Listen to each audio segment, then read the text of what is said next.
Members of the Senate Health Commission have argued for a stronger reform to the anti-smoking bill. The current anti-smoking law from 2006 requires public buildings such as pubs and restaurants to have separate smoking areas.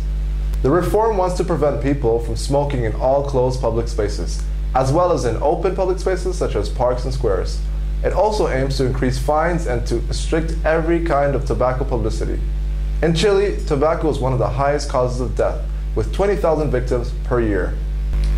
A devastating fire Monday evening destroyed the historic complex belonging to the Sisters of Providencia.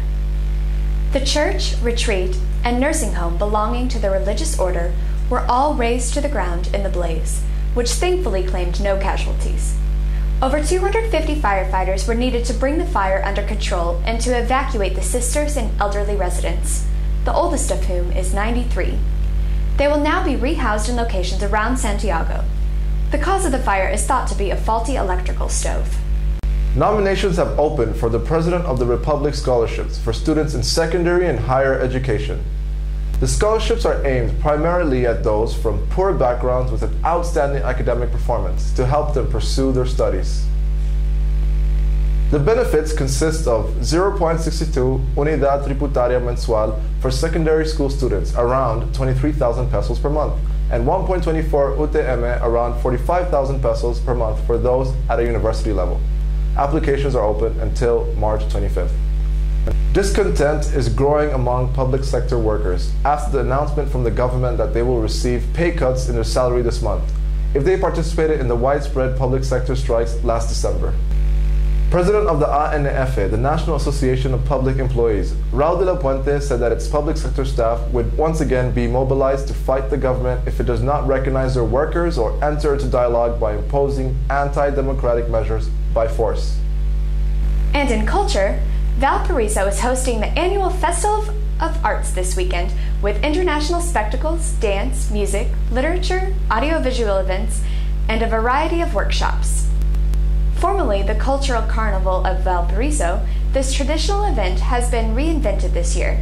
It will commemorate the century of the birth of Roberto Mata, one of the most famous Chilean artists of the 20th century.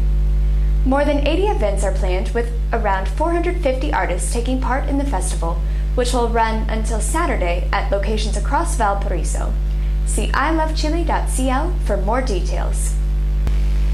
A new outdoor museum of light covering 1 kilometer of the Rio Mapocho has opened between the Pio Nono and Patronato bridges. Images showing the diversity of the Chilean landscape, from the Atacama Desert to the vast lands of Patagonia, will be projected for 4 hours every night onto the Mapocho stream. According to the project's creator, Catalina Rojas, this non-traditional museum symbolizes Chile's national icons, disasters, and triumphs, and makes the Mapocho one of the first rivers in the world to be illuminated with art. In sports this week, everything is set for the 2011 Chilean soccer season as new reinforcements have joined with their respective teams. New coaches have planned their ideas and strategies, and everyone is ready for another exciting season of soccer in Chile. The defending champions, La Universidad Católica, will open hostilities in La Tierra de Campeón Stadium as they visit Iquique on Friday night. On Saturday evening, La Universidad de Chile and the new coach Jorge Sampaoli will face La Serena in La Portada.